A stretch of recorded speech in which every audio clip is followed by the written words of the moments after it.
esportes radicais de potencial perigo para a vida de seus adeptos exigem a formação de profissionais de alto gabarito e preparados física e tecnicamente para atuar em casos extremos em que a vida esteja por um fio. Além do atendimento aos atletas, existem situações em que a própria essência da medicina aflora para atender a população que está à margem do evento, mas que sempre viveu nas regiões em que a competição se desenvolve.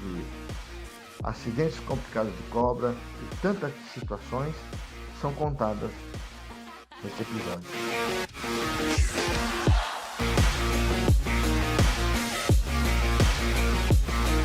Aqui, por exemplo, é no Dakar. Olha o tamanho do caminhão. Isso é um caminhão que isso aqui tudo se movimenta, fecha tudo isso, mas ele para num lugar e isso aqui tudo se amplia. Sobe o nível lá em cima, sobe cômodos para poder ter mesa, ter cadeira, e aqui do lado também, com sapatas de suporte. Então é uma coisa, isso não tem preço um caminhão desse. Ele se transforma em vários escritórios, tá certo? Esse não é equipamento, não o caminhão médico.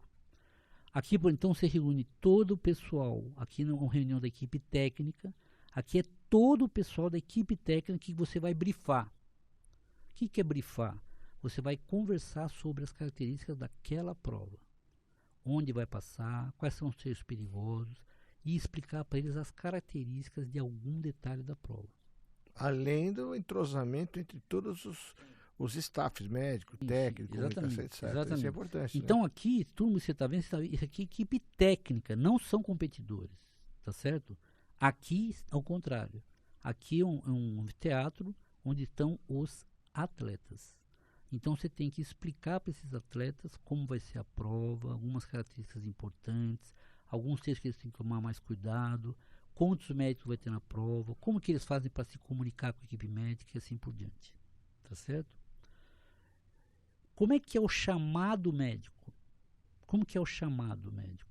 Como eu te falei, se a gente está aqui na Paulista com a Augusta, o chamado médico é simples. Você liga com o 93 e fala com o corpo de bombeiros, ou com o 92 você fala com o SAMU e o pessoal te atende. Mas aqui como é que faz para você? Você não tem sinal de celular em muitos lugares. Como que você vai chamar alguém? Então tem que ter formas de você emitir um sinal, a emissão do sinal para um resgate. Você tem que ter uma forma de receber esse sinal. Tem equipamentos para receber o sinal. Você tem que decodificar, porque esse sinal não vai escrito assim, não é falado. Ele muitas vezes vai escrito com coordenadas, com siglas que você tem que saber interpretar. Se o indivíduo está com uma pane mecânica ou se ele está com uma pane médica, um problema médico. Tá certo? O que mais? E, continuando ali, através disso você tem que saber localizar onde está essa ocorrência. Como que você localiza? Você recebe as coordenadas geodésicas do local e você vai plotar no seu GPS. O que é plotar no GPS? Você vai abrir o GPS, ligar e colocar as coordenadas lá. E o GPS te dá a rota, te dá a distância, te dá o tempo de chegada para esse lugar. Ele calcula tudo isso e o tempo que você vai levar, logicamente, vai depender da velocidade que você está. Isso geralmente é usado, é essencial nas aeronaves, porque não tem estrada no céu. Então a gente tem que trabalhar no céu com os GPS, essencialmente. E você também falou que vocês conhecem bastante, inclusive, orientação pela Muitas vezes ajuda isso, pelos porque às astros, vezes isso, você me falou isso às aí. vezes, e já aconteceu várias vezes, de a gente estranhar uma estrada porque o sol estava do lado errado. Você falou, pô, mas que horas são agora? O sol não era para estar aqui. Então você percebe que estava pegando a estrada errada. Isso já aconteceu. E hoje já tem relógios com bússola, relógio com GPS e tal. Mas antigamente não tinha nada Falando disso. de 20, 30 anos atrás. Não né? tinha nada disso. O que mais que está escrito aí no slide? Você tem que saber qual o meio de transporte para buscar esse indivíduo. Você vai de carro? Você vai ter que ir de helicóptero? Você vai de jet ski? Você vai de quadriciclo? Vai de moto? Vai a cavalo? Como é que você vai? Vai a pé? Você vai entrar no meio do mato com uma moto? Claro que não. Então a gente já teve que buscar gente no mato, que a gente vai ver aí, sem estrutura nenhuma de veículo. Tem que ir na base da botina, da perna mesmo. O que mais?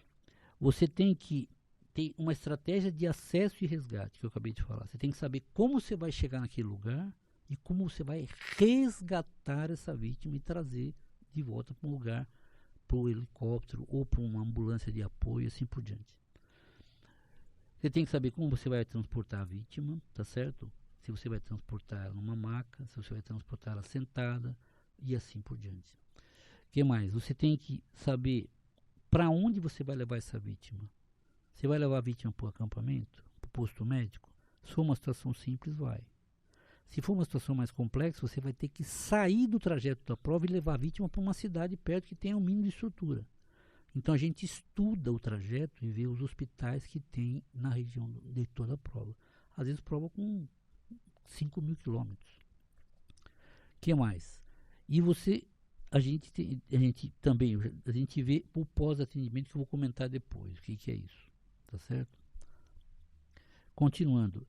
E aqui tem uma série de rádio, de GPS, de fonia que você tem que carregar toda noite ou todo momento que você tiver uma fonte de energia. Então isso é essencial. Você não pode perder um rádio, uma comunicação por falta de acabou a bateria do rádio. Isso é inaceitável. Imperdoável. Inaceitável. Comunicação é tudo na prova. Comunicação e navegação é a base da prova. Sem isso você não leva atendimento médico, sem isso você não controla, não faz controle de tempo dos atletas, sem isso você não faz assessoria técnica da prova. Precisa de comunicação e navegação. Você sabe que eu estava vendo no teu equipamento que você tem, apesar que não é sempre que precisa, mas você tem até um celular reserva. Eu observei. Eu te mostrei hoje, né? Porque a gente fala que quem tem um não tem nenhum, e quem tem dois tem um. Tem um. Então você tem, isso a gente chama de redundância, né? É um termo técnico. Na aviação tem muito isso, né? O que é redundância? A redundância é você ter um equipamento, se tiver uma pane no GP, eu trouxe dois para mostrar para vocês. Mas se quebrar um, eu tenho de reserva. O meu celular, se der um problema qualquer, eu tiro o chip e coloco um celular de reserva. Perfeito. E isso para prova grande, eu sempre levo. Assim, sempre levo. Aqui é o posto médico com os rádios, né, carregando também. E aqui é uma prova de corrida de aventura, onde são pessoas de quatro elementos que correm. Tem que ter no mínimo uma mulher. E depois eu vou comentar que ao longo de 30 anos eu percebi uma coisa muito interessante. A mulher é mais forte que o homem. Ela resiste mais ao sofrimento, ela aguenta dores por mais tempo que o homem. Você imagina um homem tendo cólica menstrual todo mês? Pois é, eu se falo isso. Imagina um homem grávido, o cara fica louco. Tanto é que você põe na internet aí, você vai colher sangue num laboratório hoje, você pergunta quem que desmaia quando pega. É verdade. A mulher foi preparada naturalmente para ter muito mais resistência à dor e muito mais, digamos, aceitação daquela situação e resiliência. Isso, né? E parte disso também está explicado com a história. Por Claro. quê? Porque a mulher sempre foi repreendida, assim, ela foi sofrida, tá certo? Então, ela, séculos atrás, Sem dúvida. você imagina como é que era a situação, né? Sem dúvida. Continuando, você vê, então o pessoal fala assim, que lembra do Covid, quando o pessoal fala, não saia de casa com febre. Então o pessoal brinca que isso aí é só para as mulheres, porque o homem com febre ele não sai de casa de jeito nenhum. Não precisa ter Covid. Entendeu? Tudo com o homem tá com. A mulher tá com febre, ela cuida dos filhos, ela faz a comida, ela limpa a casa, ela recebe vai trabalhar. O homem com febre, ele deita e vai tomar remédio. É uma grande verdade. Com todo respeito a nós, mas é verdade. Mas As mulheres são muito. Eu já cansei. Eu também sempre digo isso. Eu cansei de ver mulher arrastando o cara em prova. Cansei de ver.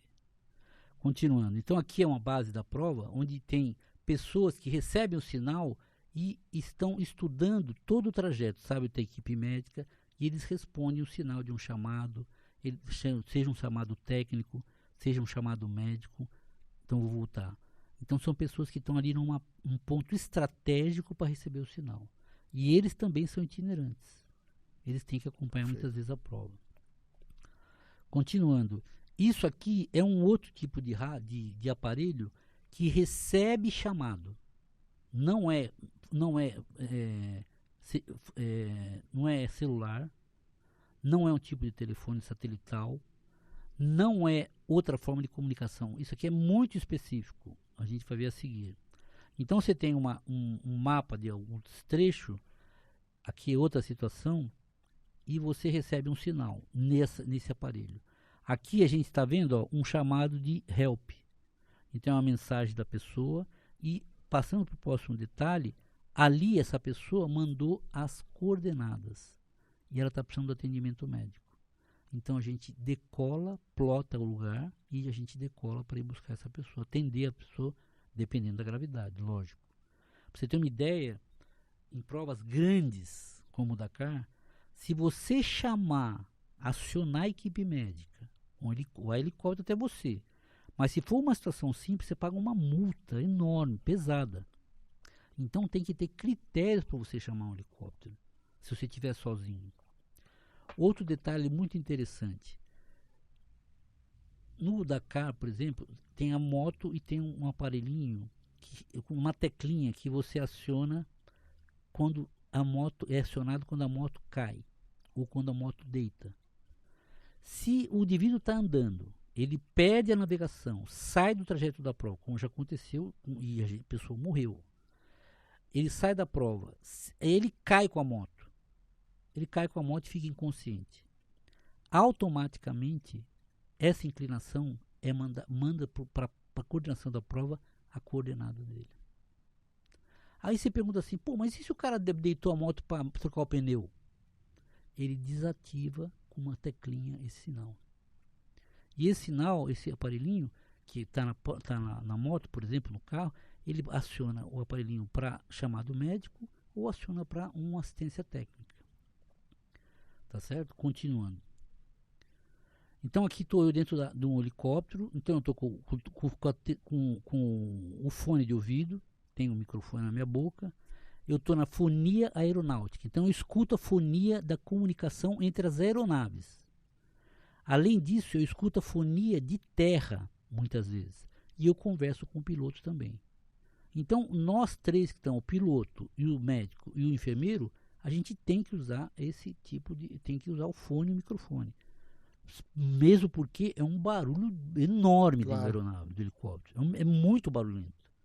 Tá certo? Não é silencioso, como um carro, por exemplo.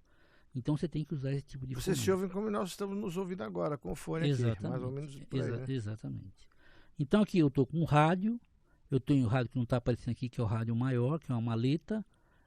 Vamos mostrar a seguir. Então aqui é o GPS. Então aqui a gente tem, olha, a gente tem o destino. Esse 003 é o azimuth que eu passo para o piloto, porque o piloto tem isso também, ele plota no aparelho dele. Mas a gente geralmente ajuda o piloto, eu sempre ajudei o piloto a navegar. Então eu falo, comandante, né? Eu falo, comando, o azimuth é 3 graus e a gente está fora há 15 minutos. O que significa estar fora? A gente está distante do destino 15 minutos. Então aqui dá para a gente ver, aqui em cima é o tempo estimado para o destino, que aqui 24 minutos geralmente não é uma vítima. Geralmente é para o nosso próximo ponto de parada. Aqui a velocidade 236 km por hora. Aqui 79, deixa eu ver o que é. A distância para o destino. E aqui embaixo está o azimuth.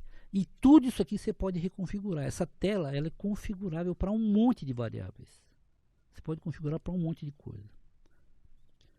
Aqui a gente tem um laptop, tá certo? Junto com o GPS, aqui tem um mapa. A gente usa muitas vezes em papel, são as planilhas. Aqui tem também um outro tipo de configuração ajudando a navegação no tablet. Esse tipo de coisa é para outro tipo de prova, esse sinalzinho. O indivíduo põe no tênis e o que acontece? Você está numa corrida de montanha e tem os pontos de controle, pontos de passagem, que são PCs. O que é isso? São pessoas que ficam naquele lugar, que não são competidores e que ajudam a controlar a passagem e controlar a fonia que precisa para chamar alguém da equipe médica, por exemplo. Então, por exemplo, eu estou no quilômetro 20 da prova. E os atletas estão correndo com esse rastreadorzinho, eles estão já chegando daqui 30 quilômetros. Aí tem o outro PC é mais 40 quilômetros. Então, não dá para você, passa 20 atletas de uma vez, você não consegue anotar num papel quem está passando. Então, isso aqui é um sistema que passa para a máquina, para o computador, automaticamente quem passou. E você consegue descobrir quem que não passou. Então, você está no quilômetro 20, o Bernardino, e o Clemar aqui, eu estou no quilômetro 60. Então, eu ligo para você, pelo rádio, e falo, Bernardino, está faltando o atleta 49, ele passou por você? Você fala, passou. Então eu sei o quê? Que ele está entre você e eu. Agora, se você falar, não, aquilo também não passou, significa que ele se perdeu, ou caiu, ou está machucado antes de você. Mas para esse tipo de prova, geralmente os atletas que estão juntos, eles avisam, olha, tem um cara caído lá atrás, ele está acordado, mas ele está com muita dor, está com cãibra, ou está com muita sede, ou está exausto. Eles passando, eles avisam a gente. E a gente, pelo rádio, avisa a equipe médica. A gente que eu digo são eles, né? Aqui são equipamentos do piloto, só para esse. Olha, a gente vou mostrar aqui. Então tem a prova e os próprios pilotos têm que navegar também. Então você imagina, o indivíduo, olha a mesa de navegação da moto. O indivíduo tem que navegar um odômetro, tem que navegar o roadbook, que é o que mostra para ele onde que ele tem que entrar à direita, onde que ele tem que entrar à esquerda, quais os perigos que ele tem que enfrentar durante o trajeto, que é esse aparelhinho aqui de cima que passa um papelzinho, um rolo de papel que vai passando. Ele tem os botões que controlam tudo isso aqui, ele tem aqui um GPS da prova, e ele tem um rádio junto com ele, tem um rádio dentro do bolso dele, tá certo? Agora o que que acontece? O odômetro no asfalto funciona de um jeito. O odômetro na terra ele vai funcionar exatamente do mesmo jeito. Porém, ele está patinando. Então, se você viu que você andou 30 quilômetros do odômetro, isso não significa que você se deslocou 30 quilômetros. Por quê? Porque patina muito, a roda gira em falso. Ele está rodando em falso e está tendo uma falsa indicação. Então, exatamente. Então, como que ele corrige isso? Através de pontos de referência de passagem. Tem uma igreja, tem uma determinada árvore, tem uma determinada casa. Então, à medida que ele passa nesses lugares, ele percebe pela navegação dele, ali na planilha, que ele tem que corrigir. Então, através desses botões, ele corrige. E tudo isso pilotando. Nossa, como é que eles então, conseguem? É uma coisa inimaginável o que esses caras fazem. E pilotando, que eu falo, às vezes é 150 por hora. Não é 20 por hora. E pilotando cheio de buraqueira, de pedra, de areia, do que tiver na frente. Tá certo? É uma coisa inimaginável. Aqui é uma característica dos pilotos de proteção. Isso aqui é um Elite Brace, é um equipamento que coloca no pescoço e a gente vai ver aqui com o capacete. Para que serve isso? Ele é rígido, ele impede a hiperextensão do pescoço, a hiperflexão do pescoço, porque bate. O capacete bate e não deixa ele fletir muito. E não deixa ele estender muito. E lateral também. O capacete bate nesse equipamento e não impede ele de fazer flexão excessiva do pescoço. Isso existe também aqui, ó, na Fórmula 1, que é o chamado HANS. Tá certo? Então, esse é um equipamento que tem na Fórmula 1 e esse é o equipamento que tem no piloto de moto. Aqui só para mostrar que eles têm proteções também no ombro, proteções nas costas, proteção no cotovelo, assim por diante. E você tem que tirar tudo isso quando o indivíduo está machucado. Então você tem que tentar não rasgar esse equipamento, que fica muito caro. Não cortar. A gente tem esse tesouro especial que eu trouxe aí para ver, para você cortar coisa grossa, coisa muito difícil. Deixa eu ver se tem ela aí fácil aí para a gente poder dar uma olhadinha, né? Então, vou mostrar aqui na câmera, só para ter uma ideia. Para você, então são tesouras especiais para você cortar coisas difíceis de cortar. Olha só. Tá certo? Parece um robozinho. E ela é toda dobrável, etc e tal. Depois você fecha tudo isso aqui. Não vou fechar agora, que dá um pouquinho de trabalho para desmontar ela. cabe aqui, e com isso aqui você corta às vezes uma bota de um piloto, que você não consegue tirar a bota do indivíduo muitas vezes. Você tem que cortar às vezes a roupa do indivíduo. E você tenta não estragar a roupa, mas às vezes você tem que sacrificar, dependendo da situação, para examinar e para atender. Então aqui é só o tipo de ambiente que eles passam aqui no Dakar. Aqui é outra situação que eles enfrentam também. Aqui é outra situação também no Dakar. Olha como é o relevo super irregular. Aqui são os veículos que eles têm, tá certo? Que são de extrema performance. São veículos super fortes. Aqui dentro tem o quê? Aquela mesa de navegação que tem na moto, aqui nos carros eles têm também. Só que tem uma facilidade. Tem um navegador. O navegador lê tudo isso e informa para o piloto tudo que está acontecendo. Olha, daqui 100 metros é uma curva direita, daqui 300 metros você vai ter uma bifurcação entre a esquerda, vai ter um facão, um buraco longitudinal, vai ter uma porteira que tem que abrir, assim por diante. Ele navega, ele vai falando para o piloto. E o piloto pilotando o máximo que ele pode de velocidade. Porque o navegador dele está ajudando. E tem a mesma coisa aqui na frente. Tem rádio, tem telefone, tem odômetro e assim por diante. Tem a planilha, assim por diante. Aqui é o que a gente chama de habitáculo do veículo. Por exemplo, na Fórmula 1 se chama de que? Como? Onde fica o piloto? Cockpit. Aqui não é cockpit, isso aqui é um habitáculo. E esse habitáculo, esse carro, os veículos assim, eles têm o Santo Antônio, que a gente chama, que é aquela tubulação extremamente resistente, que aguenta um capotamento sem deformar. Ele não pode capotar, tem capotamentos monstruosos. O cara capota a 120 por hora numa pirambeira. Às vezes ele rola uma pirambeira, como a gente vai mostrar aqui, e não pode deformar o carro. Se o carro bater de cabeça para baixo, não pode afundar o teto do carro na cabeça então isso tudo é homologado, é fiscalizado e é montado no carro. Outra coisa, o indivíduo ele tem um cinto de segurança que não é como o nosso do carro. Ele tem um cinto de segurança de 4, 5 pontas. E você tem que, a equipe médica tem que saber como atender, como soltar esse atleta de dentro da prova, esse piloto da prova, de dentro do carro. Então tem técnicas de abordagem, de você manipular assim, com cuidado. Tem várias técnicas que você aprende para tirar o indivíduo machucado, imobilizando o pescoço. Conhecer bem também o equipamento, como abrir as travas e tudo mais. Né? E assim, você bem isso. A porta, como é que você pode ligar uma chave geral do carro, que é importante. Como é que você solta o cinto de segurança. E como é que você, sozinho, tira um piloto do banco. Tem técnica para fazer isso que eu não vou mostrar aqui agora, mas é uma técnica bem bacana. Continuando. Então assim, você vê situações assim. Aqui o indivíduo caiu numa ponte. Aqui tem 2 pessoas. Eles podem estar super machucados e você vai ter que atender esse indivíduo e tirar o indivíduo de segurança.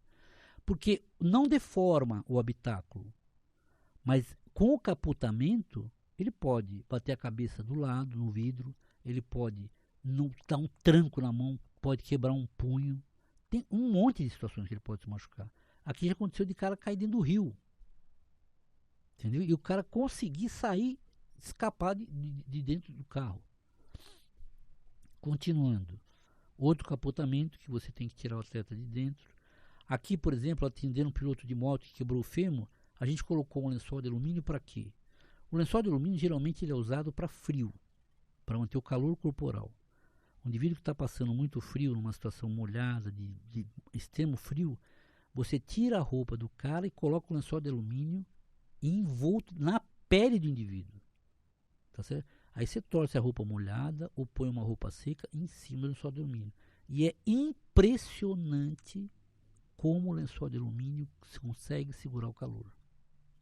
E aqui ele está sendo usado pro contrário. Porque tem ali está um calor de 40 graus, ele já está dentro do macacão, pilotando a 300 km, já está quente, suando pra caramba. Às vezes nem conseguiu beber água direito. E ele bebe pelo camelback. Vem um caninho aqui na boca dele, de uma mochilinha que tem líquido atrás, nas costas dele.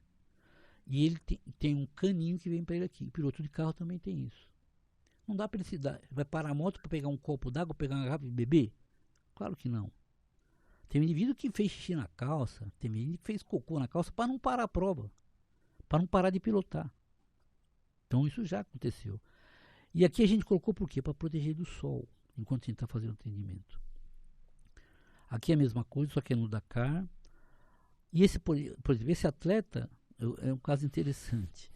No atleta não, esse cara era um mecânico, ele capotou o carro e teve uma lesão grave no couro cabeludo, que a gente chama de scalp. Scalp é quando você rasga o couro cabeludo e você pode expor o osso, certamente expõe o osso.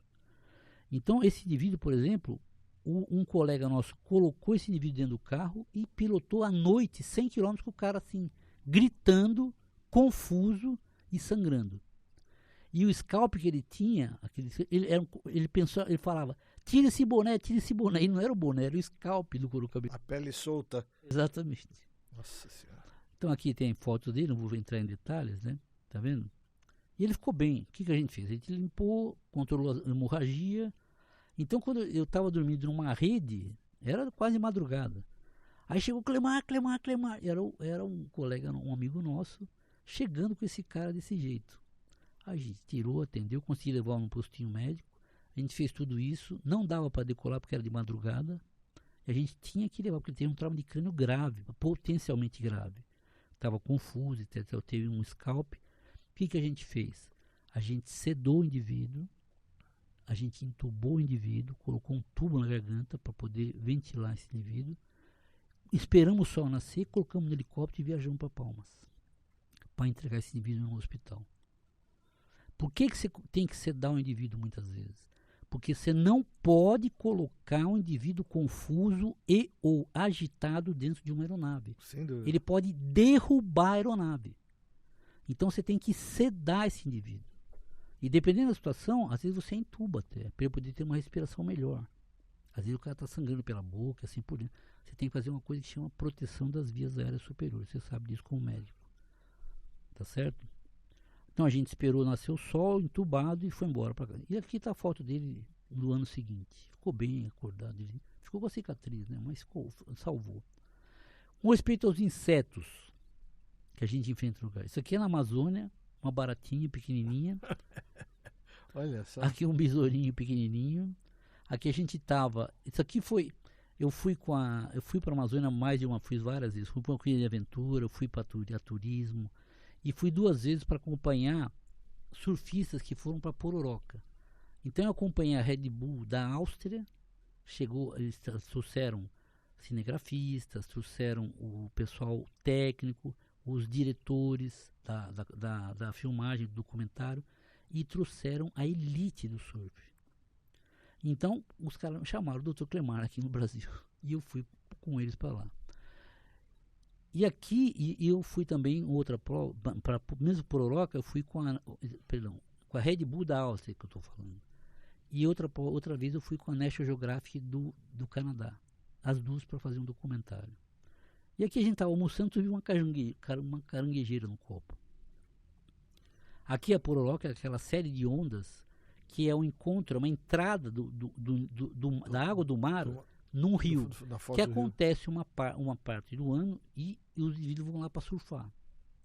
Tá certo? Olha, essa é uma série de ondas. Essa onda fica mais de 30 minutos formada e o indivíduo fica aí surfando a onda. E a gente fica onde? A gente fica nessas voadeiras. Então o cara está surfando. Se cai, você tem que ir lá contornar a onda, entrar atrás da onda e fazer o resgate. Uma vez a gente estava nessa prova e bateu água, caiu uma cobra dentro da voadeira. Voadeira é esse barquinho a motor. O cara, o rapaz, o local que estava controlando a voadeira, ele pegou um facão e matou a cobra na nossa frente, entendeu? Teve outra situação muito interessante também. A gente estava na Amazônia, numa dessas provas, e a gente tinha cavalos. E uma manhã sumiu um cavalo. Como que sumiu um cavalo? A gente pegou os outros cavalos e a gente foi. Eu perdi, essa é a grande foto que eu perdi. A gente encontrou o cavalo estraçalhado. O que foi que aconteceu?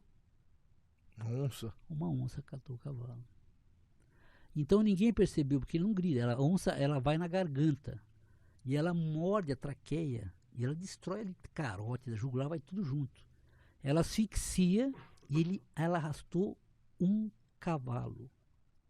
Inacreditável. E para quem já viu filmes de onça, a onça mergulha para buscar um jacaré e sobe um barranco com o jacaré na boca. Ela sobe uma árvore com um animal de grande porte na boca. Ela escava para É um animal poderosíssimo. Né? A onça pintada é um animal extremamente interessante.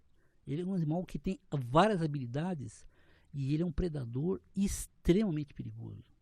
Extremamente perigoso. Bom, continuando. Aqui são as cobras que a gente vê perto da gente. Aqui era uma jararaquinha que estava perto do helicóptero. E aqui era um filhote de sucuri. Aqui são um dos helicópteros, o helicóptero que ficava na prova da Amazônia, num desses documentários. Aqui o indivíduo, isso aqui é um corte de raia. Então o indivíduo está andando na beira do rio e tem as raias. Então você não pode andar como a gente anda aqui, levantando o pé e pondo na frente. Pé, antepé. Você tem que andar como? Arrastando o pé. Porque se você pisar numa raia, ela vira o ferrão e machuca você. Tá certo? Tanto é que teve o Steve Irwin, se não me engano. Aquele que era era famoso na televisão. Ele é australiano. Esse cara é muito famoso na época. Ele morreu há muitos anos. Ele dava com animais, né? Ele dava com crocodilo. Ele era tem um nome de crocodilo, o Crocodilo Man, eu não lembro como é que era o apelido dele. Mas ele foi famosíssimo com isso, enfrentando os crocodilos. E ele morreu num mergulho. Uma raia, num mergulho, no oceano, enterrou o ferrão dela no peito dele e pegou o coração.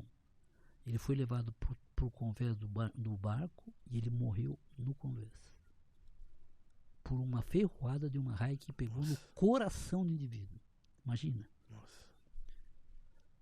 E você tem que tirar esses caras sangrando rápido da água. Por quê? Porque tem piranha muitas vezes. Já pensou? Então o cara tá Claro, sangrando. já sente o cheiro do sangue, elas vão pra lá. Não, né? e sim. Por exemplo, tubarão percebe a centenas de quilômetros, o pessoal fala, né? Tá certo? E a piranha é impressionante. Você põe aí na internet, no YouTube, você vê coisas impressionantes. O cara pendura um frango, ela destrói, fica só o osso. Então aqui você tem que tirar o cara o mais rápido possível para a piranha não pegar o cara. Quando tem piranha. Porque não é todo rio que tem piranha.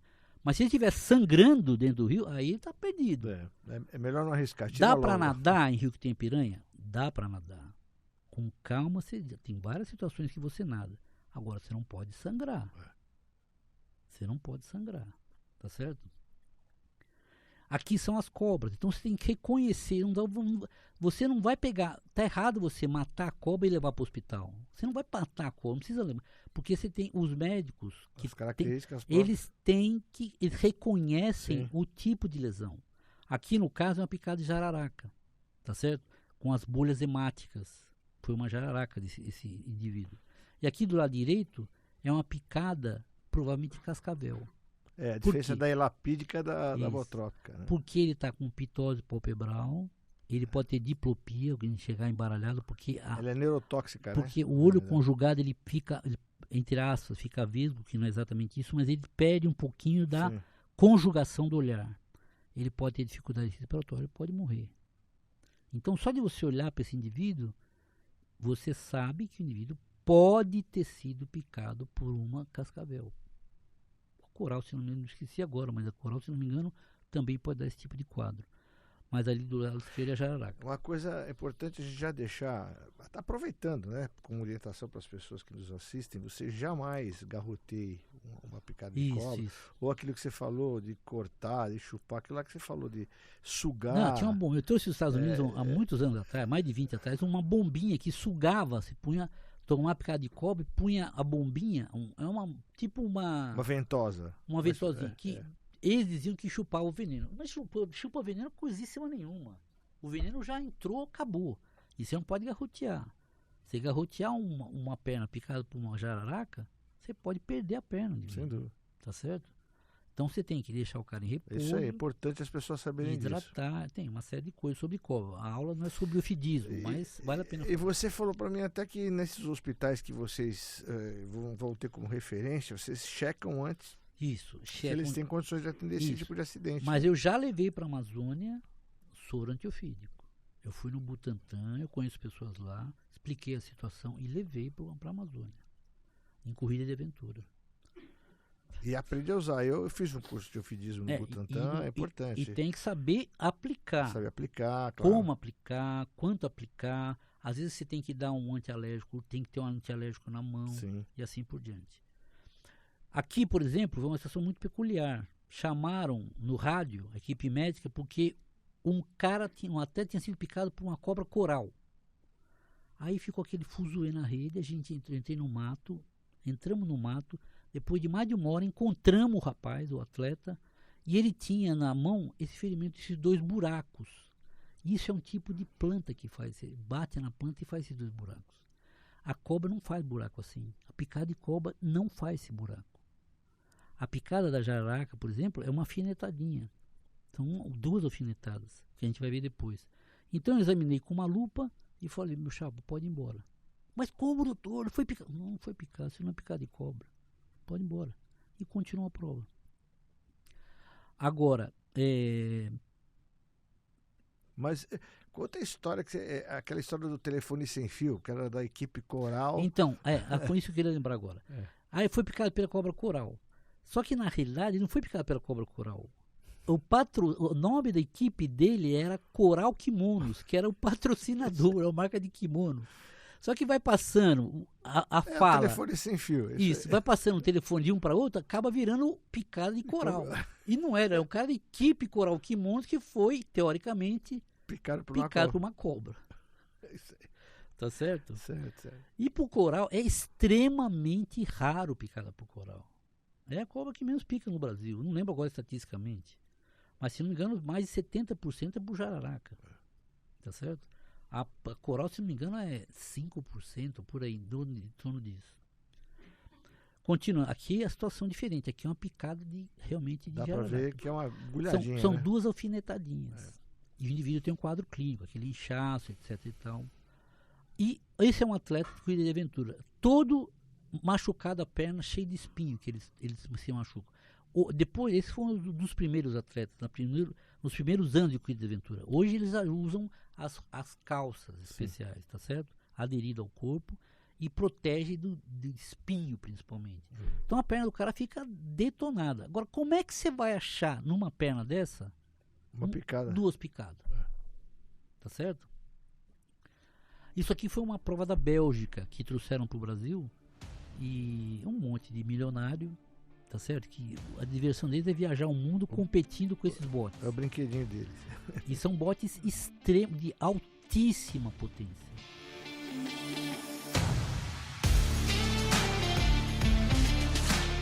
A capacidade humana de estender os limites é inimaginável. Definitivamente, a medicina é apaixonante.